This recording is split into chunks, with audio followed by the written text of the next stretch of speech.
l'Enwo and Coworking Day, c'est une journée de réflexion et d'échange organisée par l'Agence wallonne des télécommunications, le réseau wallon du coworking Co-Wallonia, dans le cadre de la semaine de la créativité organisée par Creative Wallonia.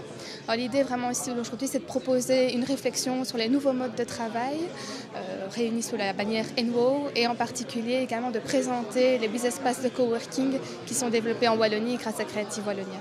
C'est la fin du contrôle du temps passé en entreprise. Par contre, c'est le début du contrôle des objectifs atteints.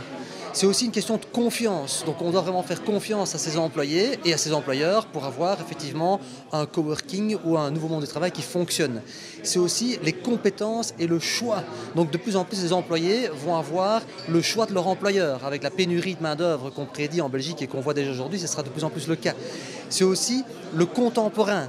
Donc on voit effectivement que c'est vivre avec son temps, notamment aussi au niveau du mobilier. Alors, au niveau des technologies, on a aussi parlé des technologies qui permettent le nouveau monde du travail, notamment le cloud. Peu importe le cloud, mais effectivement ça permet de travailler de n'importe où, n'importe quand. Donc le bureau n'est plus un espace fermé entre quatre murs avec 2, 3 ou 4 fenêtres en fonction du statut, mais c'est où vous avez votre bureau, où vous avez une connexion Internet et on va au bureau pour travailler avec des gens. Si vous voulez travailler tout seul sur un projet, faire une présentation, vous travaillez de chez vous ou de n'importe où, et vous allez au bureau pour travailler avec des gens. La limite entre le temps de travail et le temps consacré à la vie familiale va être beaucoup plus floue. Donc ça veut dire que l'agent doit être aidé dans la structure et dans le cadre de son travail, soit par des évaluations, soit même par un suivi sur le plan médical, voire psychomédical. Je pense que le risque qu'on peut trouver également, c'est d'avoir des agents qui, pour des raisons personnelles, s'extraient de leur milieu de travail ou, à l'inverse, soient retirés du milieu de travail par l'employeur sous forme, par exemple, de sanctions déguisées.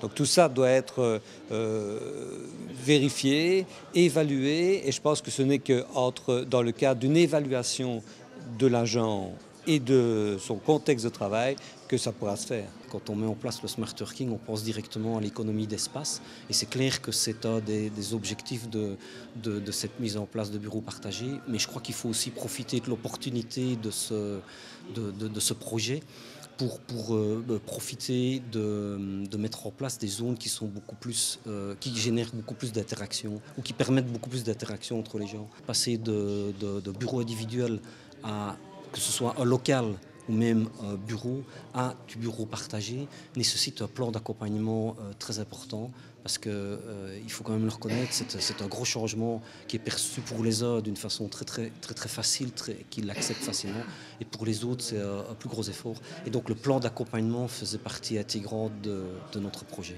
Un des points critiques de la mise en place du nouveau monde du travail, c'est de changer cette mentalité qui existe depuis longtemps.